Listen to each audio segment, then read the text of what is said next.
Before we enter the first section of the game, we are greeted by this menu, allowing us to choose from one of 4 classes which will play as for the rest of the game. Our first class we can choose is the Archer. Benefiting from the highest range in the game, archers can comfortably keep their distance from enemies while dishing out high levels of damage, but they must be wary of attacks as their defense is low. The Archer class has a damage of 4, defense of 1, range of 5 and spell of 3. Our second class is the Warrior, which offers the mightiest enemies to take them on, as they boast the highest defense value in the game and deal a fair amount of damage. However, for what they have in raw power, they lack in magical prowess. The Warrior class has a damage of 4, defense of 5, range of 2 and spell of 2. Our third class is the Mage, being naturally talented in the magical ask, while their raw damage may be considered weaker. They offer a great amount of utility and versatility with their spells. The Mage comes packed with 2 damage, 3 defense, 3 range and 5 spell.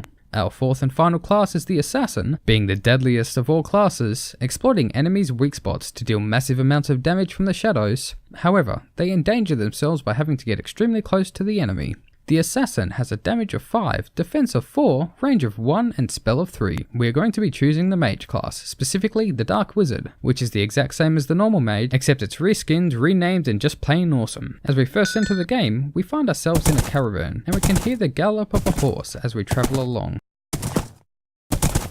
We then stop to hear the crash of the caravan. We hear the dismay of the caravan driver. "Ah, hey, you're alright in there? Looks like we hit something," exclaims Tasm. Inspecting the caravan, we can see the boulder that stopped the caravan, along with the horses that must have been moving it along. We'll go see what's happening with the others. "I swear I hit the same damn boulder every time I make this trip," the driver declares. "Yep, even seems like I got a pile of wasted wheels stacking up."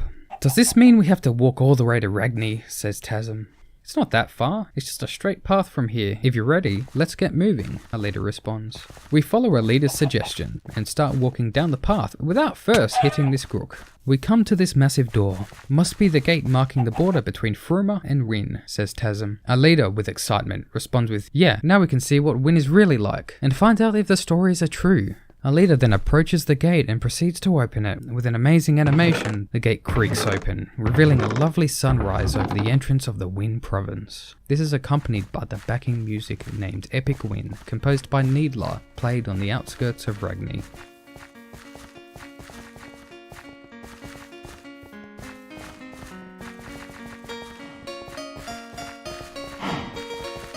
Approaching an old man standing randomly in the middle of the road, Tasm asks, "Sir, are you okay?" The old man responds with, "I've been waiting for you 3. You're late. There's a bit of trouble up ahead. You will need to get yourself some raw materials." "I didn't think we needed anything. Why would raw materials help us?" asks Tasm. The old man explains, "You'll need some raw materials to make yourself something to fight with. I left my scythe by the crops over yonder. Punch it and pick it up, then harvest 2 wheat and bring it back here."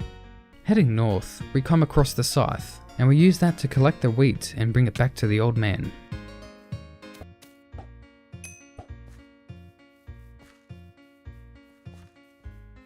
"That looks like the stuff. I was sent ahead by the guards to warn any newcomers," says the old man. "Normally this place is pretty safe, but somehow a few corrupt slipped through. We're pretty far from the portal, so I don't know how they got here.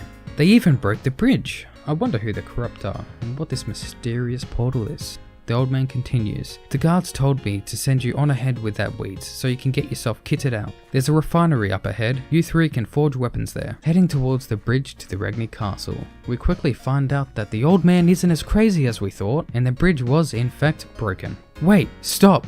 shouts Tasm. "I don't want you falling off the edge." "Yeah, there's no way we'll get across here, unless one of you happen to be a bridge repairman in Froma."